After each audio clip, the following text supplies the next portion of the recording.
Okay.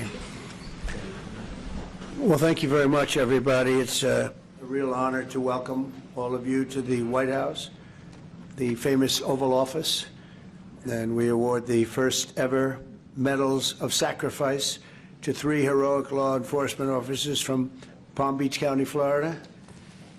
I went to the service. It was crazy. It was just horrible.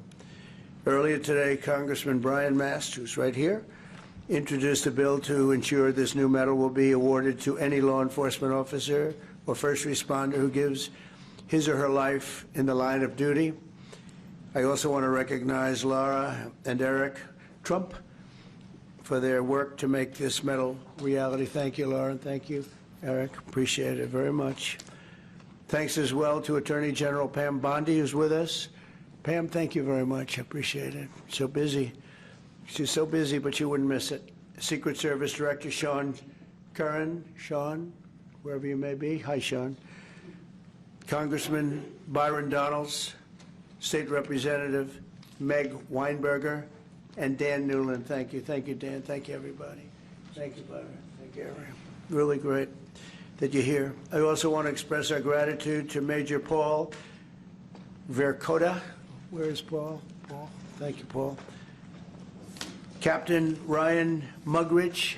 Thank you, Captain. Lieutenant Shandon Hood. Thank you, Shandon. Sergeant Scott Yoder. Sir.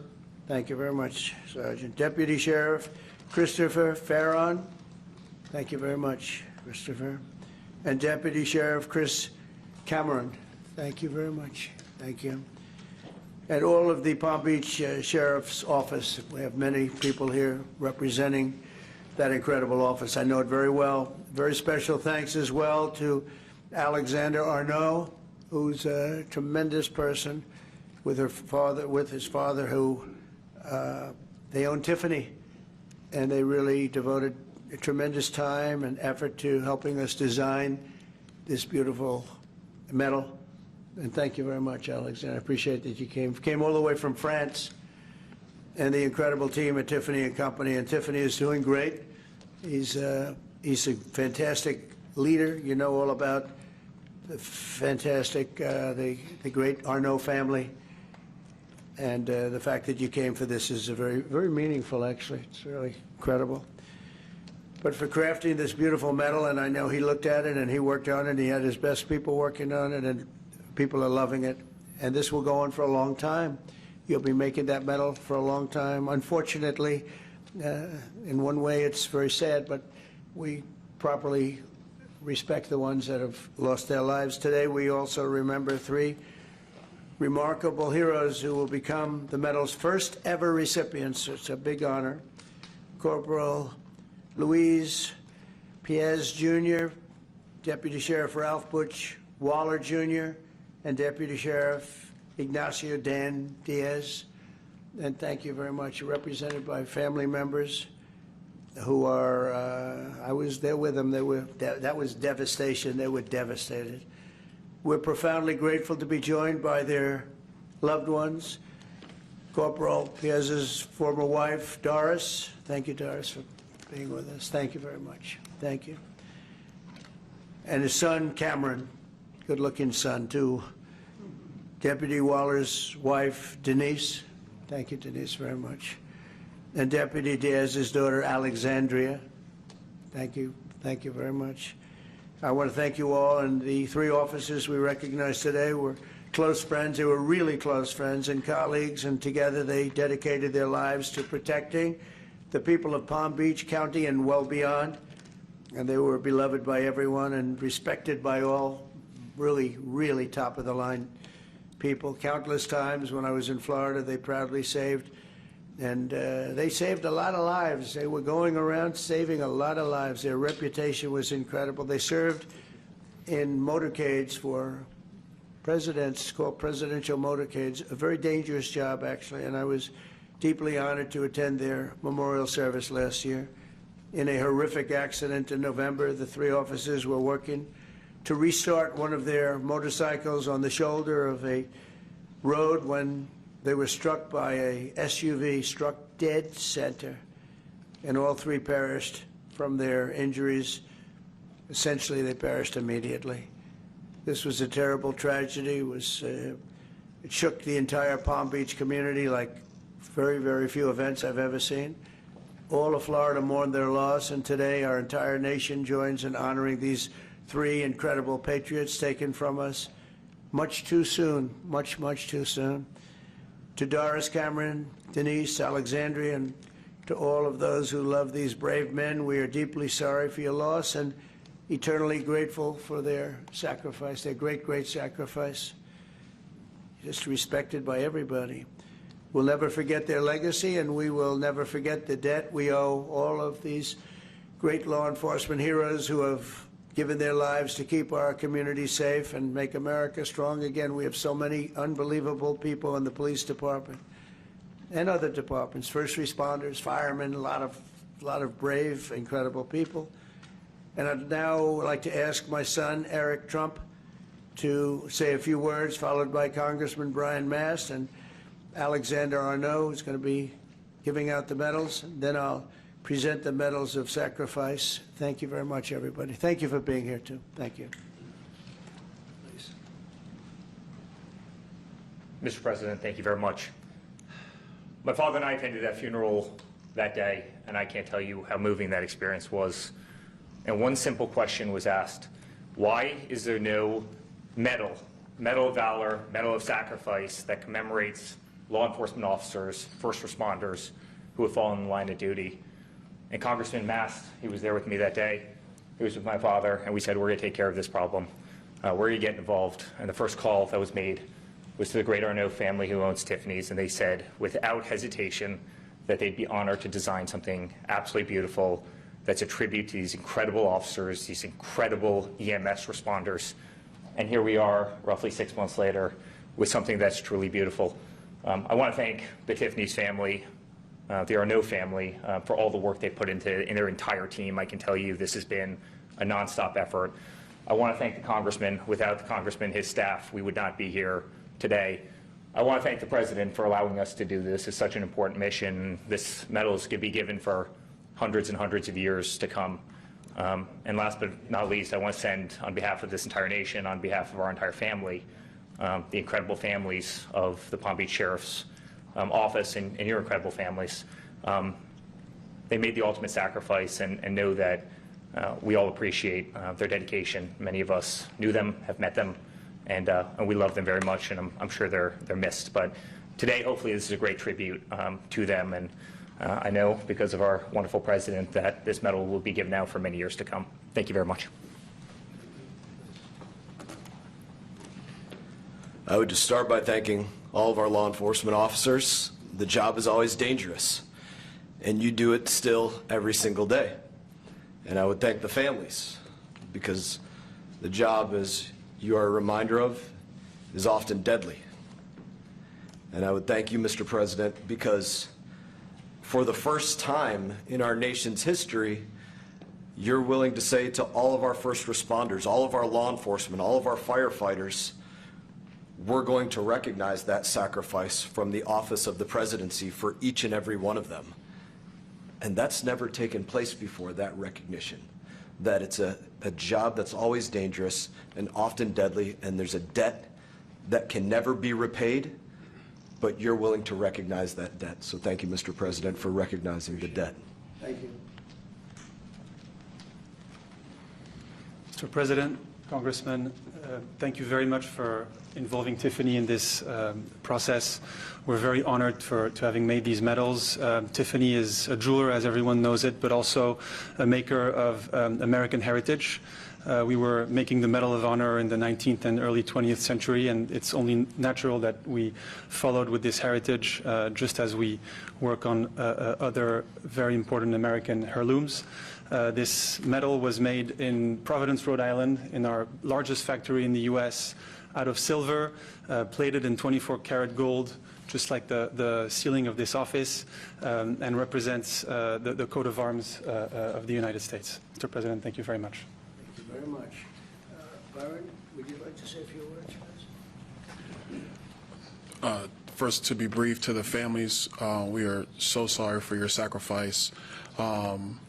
but your officer from your family represented not just Palm Beach County, but the United States with honor. Mr. President, thank you for allowing this to go forward. To my colleague, Congressman Mass, thank you for your leadership. We will always honor first responders in the United States of America. Thanks. Okay. So,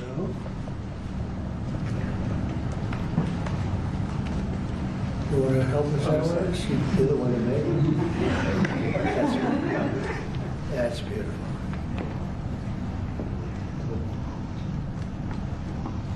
So can we ask the Mr. step forward, please? Chair, would you like to help us with that? Please.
I would like to thank you very much for honoring my husband and his brothers and for what you do for the country.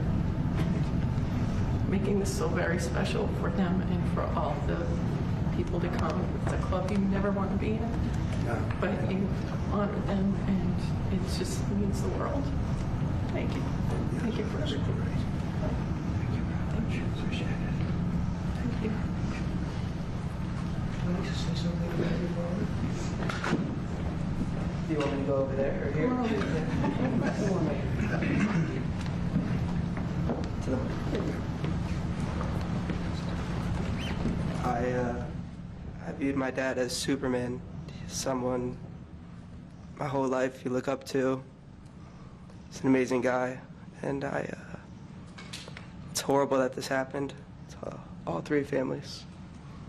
But I'm glad that something was done about it, and we got represented, and everyone in the future will be. So, thank you. Thank you very much. Be very proud of you. Thank you.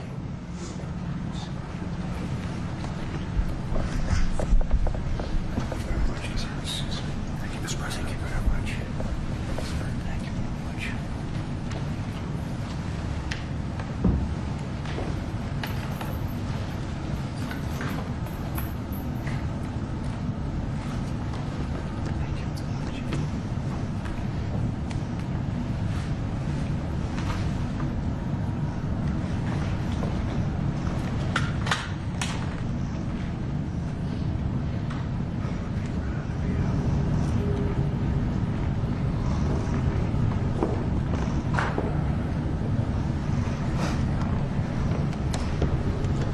Would you like to say anything to us on behalf of the force?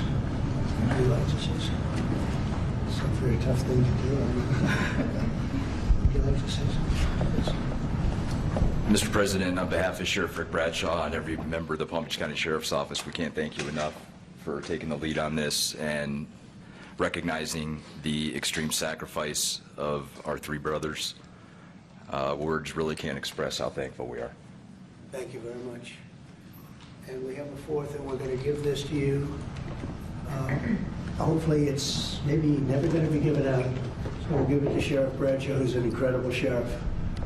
And you've done an amazing job, and we'll have it should something happen. And that's right here, okay? So Yes, sir. Thank you. And I hope it never has to be given out, frankly. Thank you very much. Thank you, Mr. President. Very much. Well, thank you. Do you have any questions for what you just saw? That's so important. I mean, people have talked about it for years. I want to thank Brian Mass for what he's done, Congressman. He's been unbelievable. He's a great representative. And he worked hard. He wanted to do it right, and we wanted to go somehow. We could get him done pretty easily in one way, but we wouldn't get him done by Tiffany. And the fact that the Arnault family stepped up was absolutely incredible. It means more when you get a name like that. It means, I think it means something extra. But these were incredible people, and they're looking down on you right now, and they're very, very proud, very, very proud of all of you. And it's too bad we had to be doing this, but I was there with you that day. That was a rough day. Thank you very much. Would you have any questions? Yeah. Do you have plans to give this award to any other families posthumously who find themselves in the same position as having made this sacrifice, and then after the test, one question about your call today? Having to do from a previous? We're looking at the possibility of that, yeah.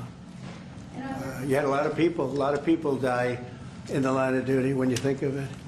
And we figured it was time to start. We haven't had the situation arise. This was a terrible situation. We haven't had it arise yet, but we're looking at going back a little bit and see what we can do about that. Yes, strongly. Yeah, go ahead. On your call with President Putin today, yeah, you'd mentioned that the Pope would like to take a role potentially in mediating these talks. Does that mean that the U.S. is taking a step back from... No. I think it would be great to have it at the Vatican. Maybe it would have some extra significance.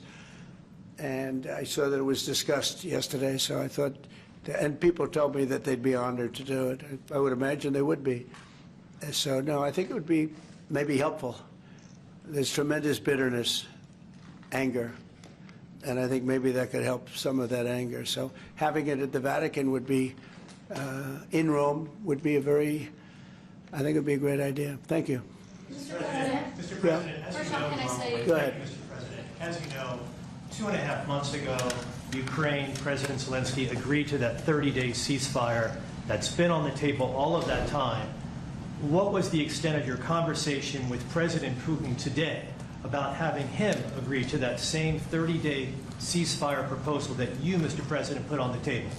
Well, what we've done, and very strongly, is we said, let's get this thing going. You know, I had many of the leaders of European nations on the line with me right after the call, and we have to get that thing solved. 5,000 young people every single week on average. And I've seen satellite pictures. You don't want to see these pictures. We'll have to see what happens. This was not my war. This is not a war that would have happened if I were president. This is not my war. I'm just here to try and help. We've spent hundreds of billions of dollars on this war, and yet that's not, frankly, we made much more than that just in 4 days in the Middle East. It's a lot of money, but we do much. This is about thousands of people dying every single week. 5,000, 6,000 people dying every single week.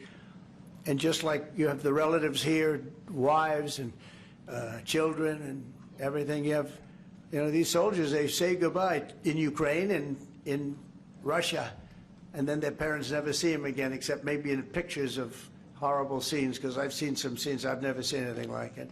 So we're going to see if we can get it taken care of. Yeah, please. First off, our thanks to the members of law enforcement who are here, and our condolences to the families. We're very sorry for your loss. Mr. President, on Ukraine and on your call today that you had with President Putin, you said last week that you thought nothing was going to happen, no advances would be made until you and Putin got together. Do you still feel that way? I think something's going to happen. It's a very big egos involved, I tell you. Big egos involved, but I think something's going to happen. And if it doesn't, I'd just back away, and they're going to have to keep going. Again, this was a European situation. It should have remained a European situation. Should have remained, but we have, because the past administration felt very strongly that we should be involved, and we got involved much more than Europe did in terms of the money, and all of the things that we gave. We gave massive amounts, I think record-setting amounts given to a foreign. There's never been anything like this, both weaponry and money. And Europe gave a lot also, but they didn't give anywhere near what we gave. We gave probably almost 3 times the amount. And it's just a shame. The whole thing is a shame. Did you ask The level of death is just a shame. Yeah? Did you ask President Putin to meet with you About what? about Ukraine? Yeah, of course I did. I talked to him about it. I said, when are we going to end this, Vladimir? I've known him for a long time now. I said, when are we going to end this bloodshed, this bloodbath? It's a bloodbath. And I do believe he wants to end it. You know, when I made the call, I told the people last night, I spoke to the heads of the different countries, Germany and Finland, we had Italy, as you know, and UK was on the line today, and a couple of others, and then they were in turn calling everyone. Ursula was there from the European Union. She was terrific. And we spoke for a long time about it, and they got a problem. It's a big, big problem. It's a terrible war. It's a very hard to extradite themselves away from what's taken place over there. The amount of anger, the amount of hate, and the amount of death. It's very hard, very tough situation. But I said to him, we got to get going. And I did say also, if I thought that you couldn't do it, I'd step away, because what are you going to do? We don't have boots on the ground. We wouldn't have boots on the ground. But we do have a big stake, and the financial amount that was put up is just crazy. It's crazy. This isn't for us. This is for somebody else. The amount of money that we put up is record-setting. There's never been anything like this. And that includes weapons. Never been anything like this. Yeah, please. Mr. President, on the medal, how far back do you intend to look to consider for the recipients? And then on your call today, if Putin ultimately proves to be the obstacle to peace, is further arming Ukraine on the table at that point? Well, we'll look. I mean, we're going to look. I hope that, I like to think positively, frankly. I just can't believe that they allow this to continue. This would have never happened if I were president, and most people admit that. It would have, and it didn't happen for 4 years. And October 7th would have never happened either. That's the attack on Israel. That would have never happened. So sad, a lot of things wouldn't have happened, but so sad to see it. Now, I think that there's a good chance we can get this done. I believe Putin wants to do it. Now, if I thought Putin didn't want, I mean, that's what I do. My whole life is like deals, one big deal. And if I thought that President Putin did not want to get this over with, I wouldn't even be talking about it, because I'd just pull out. What did you hear that gave you confidence that he does want peace versus buying time? I think he's had enough. I think he's had enough. This has been a long time. This has been going on for more than 3 years. When you think, right? It's been going on for a long time. Yeah, please. Thank you, Mr. President. When you implored him to stop previously, Vladimir stopped on social media, and he didn't. He just continued. I'm curious, did you bring that up with him in your phone call today? You have to talk. Sorry. You previously on Truth Social implored President Putin to stop. You wrote Vladimir stop, and he didn't stop. Quite the contrary. I'm curious, did you bring that up on your call with him today? No, I didn't bring that up. But I did say, it's time, you got to stop this thing. And I believe he wants to stop. Look, I would be, I think, very able to tell whether or not he wanted to or what. I thought there was a very good chance, like a 50-50 chance, that he would say, I want to take the whole thing. I didn't know what he was going to say. And then they have a different kind of a problem. But I believe he wants to stop. You sure? Just now about backing away or walking away if it looks like it's going to be an intractable problem. Do you have a red line in your head of what would cause you to back away? And yeah, in my head, but not something I'm going to announce. But yeah, definitely in my head I do. What yeah. exactly would that look Because like? this isn't our war. This is not my war. This is not the war. I mean, we got ourselves entangled in something that we shouldn't have been involved in. And we would have been a lot better off, and maybe the whole thing would have been better off, because it can't be much worse. It's a real mess. It's a death trap. So I think that, yeah, I would say I do have a certain line, but I don't want to say what that line is, because I think it makes the negotiation even more difficult than it is. Yes, please. Mr. President, thank you all for your sacrifice. I'm so sorry for your loss and everybody. You mentioned the bloodbath you want to see end in Ukraine. You mentioned that you believe Putin wants peace, but he just attacked Ukraine yesterday. So what makes you think that he wants peace? Well, he's in a war, you know. I mean, nobody said don't. They're fighting, they're attacking each other, and people are dying all the time. He's in a war. He's fighting a war. Nobody said he was going to stop. I think, is it terrible? Yeah, it's terrible. I think it's terrible. Can you bring up President Biden? President Biden was diagnosed with cancer of the war, and then I want to ask you about reconciliation. Why haven't you increased the sanctions on Russia yet? Well, because I think there's a chance of getting something done. And if you do that, you can also make it much worse. But there could be a time when that's going to happen. Yep. Mr. President, Who's going to say with the ratings downgrade from... Do you want to respond to President Biden being diagnosed with cancer? Are you going to call your predecessor? I think it's very sad, actually. I'm surprised that it wasn't, you know, the public wasn't notified a long time ago, because to get to stage 9, that's a long time. I just had my physical. You saw that. You saw the results of that particular test. I think that test is standard to pretty much anybody getting a physical, good physical. We had the doctors at the White House and over at Walter Reed, which is a fantastic hospital, do it. I did a very complete physical, including cognitive tests. I'm proud to announce I aced it. Got them all. I got them all right. You proud of me? Yes. Your husband would be proud of me for getting them all right. It's a little risk. If I didn't get them all right, these people would be after me. It would be not a good situation. But I think, frankly, anybody running for president should take a cognitive test. They say it's unconstitutional, but I would say in that particular case, having a cognitive test wouldn't be so bad. But when you take tests, medical, as a male, that test is very standard. I don't know if it's given to everybody, but it's given just about. And it takes a long time to get to that situation. Now, I think, to get to a stage 9, I think that if you take a look, it's the same doctor that said that Joe was cognitively fine. There was nothing wrong with him. Well, he said, if it's the same doctor, he said there was nothing wrong there, and that's being proven to be a sad situation. And the auto pen is becoming a very big deal. The auto pen is becoming a big deal because it seems like that maybe was the president who ever operated the auto pen. But when they say that that was not good, they also, you have to look and you have to say that the test was not so good either. In other words, there are things going on that the public wasn't informed, and I think somebody's going to have to speak to his doctor, if it's the same, or even if it's 2 separate doctors. Why wasn't the cognitive ability, why wasn't that discussed?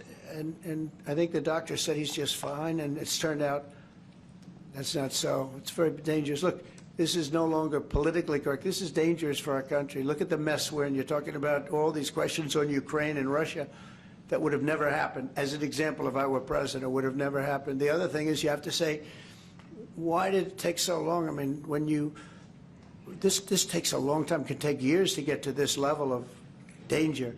So it's a very, very sad situation, and I feel very badly about it. And I think people should try and find out what happened, because I'll tell you, I don't know if it had anything to do with the hospital. Walter Reed is really good.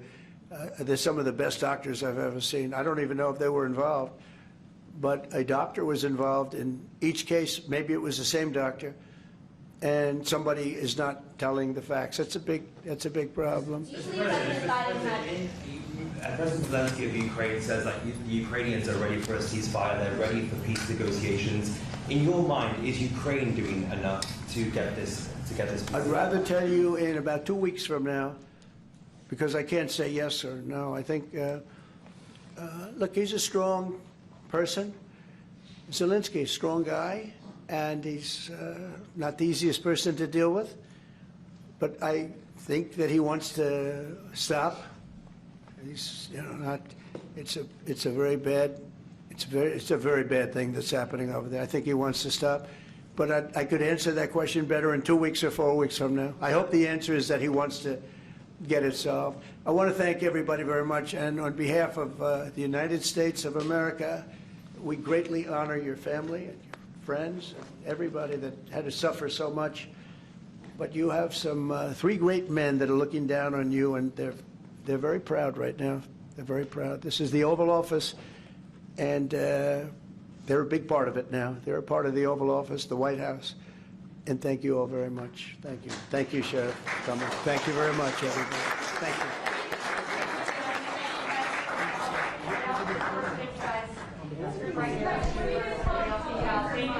Thank you all. Thanks, guys. Thanks, guys. Just head right out this way. Just come forward. Thank you. All right, let's go, guys. Thank you. Mr. President, thanks, guys. Let's head this way. Thank you. Thanks, guys. Thanks, guys. Let's head out. Thank you, everyone. Thank you. Thanks, guys. Let's go right out these doors.